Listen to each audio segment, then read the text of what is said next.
Doctor ortho, अब दर्द भी घुटने टेकेगा।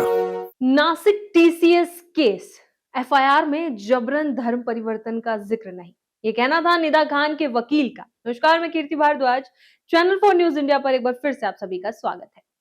महाराष्ट्र के नासिक से सामने आया टीसीएस से जुड़े बीपीओ यूनिट का मामला अब एक नए और जटिल मोड़ पर पहुंच गया है। शुरुआत में जहां ये मामला जबरन धर्म परिवर्तन और उत्पीड़न के आरोपों को लेकर सुर्खियों में था, वहीं अब इसमें कानूनी दलीलों, पारिवारिक बयान और पुलिस जांच के अलग-अलग पहलू सामने आ रहे हैं। इस पूरे विवाद के केंद्र में है निदा खान, जिन्हें पुलिस जांच में कथित तौर पर मास्टरमाइंड बताया जा रहा है। लेकिन उनकी तरफ से पेश हुए अधिवक्ता बाबा सैयद ने इस पूरे नैरेटिव पर सवाल खड़े कर दिए हैं। वकील का कहना है कि दर्ज की गई एफआईआर में कहीं भी जबरन धर्म परिवर्तन का स्पष्ट जिक्र नहीं है। इसके बावजूद मीडिया और जांच के कुछ हिस्सों में निदा खान को इस पूरे कथित रैकेट का मुख्य चेहरा बनाया जा रहा है। उनका दावा है कि निदा की भूमिका सिर्फ एक सीआर तक सीमित बताई गई है, न कि किसी संगठित साजिश की संचालक के रूप में। कहानी यहीं और दिलचस्प हो जाती है। बाबा सैयद ने यह भी साफ किया कि निदा खान कंपनी में किसी ऊंचे पद पर नहीं थी। उन्हें एचआर हेड बताया जा रहा था, जबकि वास्तविकता यह है कि वो एक प्रोसेस एसोसिएट के तौर पर काम कर रही है।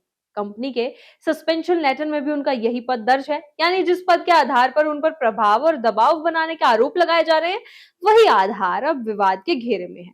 दूसरी तरफ निदा खान का परिवार भी खुलकर उनके बचाव में सामने आया है। उनके पिता ने सभी आरोपों को सिरे से खारिज करते हुए इसे एक साजिश बताया है। परिवार का कहना है कि किसी अन्य मामले को दबाने के लिए उनकी बेटी को फंसाया जा रहा है। उनका दावा है कि निदा ने कभी किसी को धर्म परिवर्तन के लिए नहीं कहा और ना ही किसी धर्म के खिलाफ अपमानजनक टिप्पणी की। परिवार ने एक और संवेदनशील पहलू सामने रखा। निदा खान इस समय भिवंडी में अपने ससुराल में है और गर्भवती है। ऐसे में इस पूरे विवाद ने उनके निजी जीवन और परिवार पर भी गहरा असर डाला है। परिजनों का कहना है कि शिकायतकर्ता से निदा की कभी सीधी बातचीत तक नहीं हुई, लेकिन कहानी का दूसरा पक्ष भी उतना ही गंभीर है।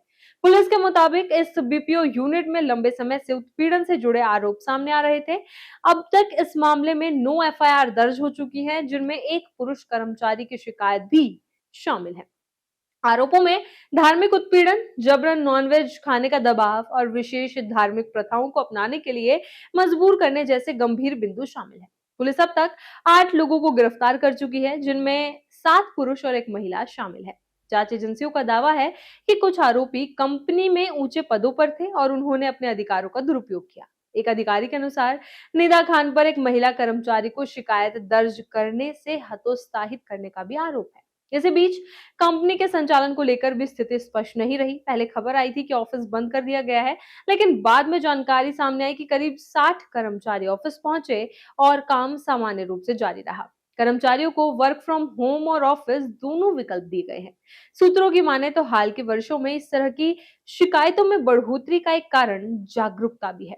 पीओएसएच यानी कि prevention of sexual harassment framework के तहत कर्मचारियों को अब शिकायत दर्ज करवाने में ज्यादा सुविधा और भरोसा मिला है, जिससे ऐसे मामले सामने आने लगे हैं।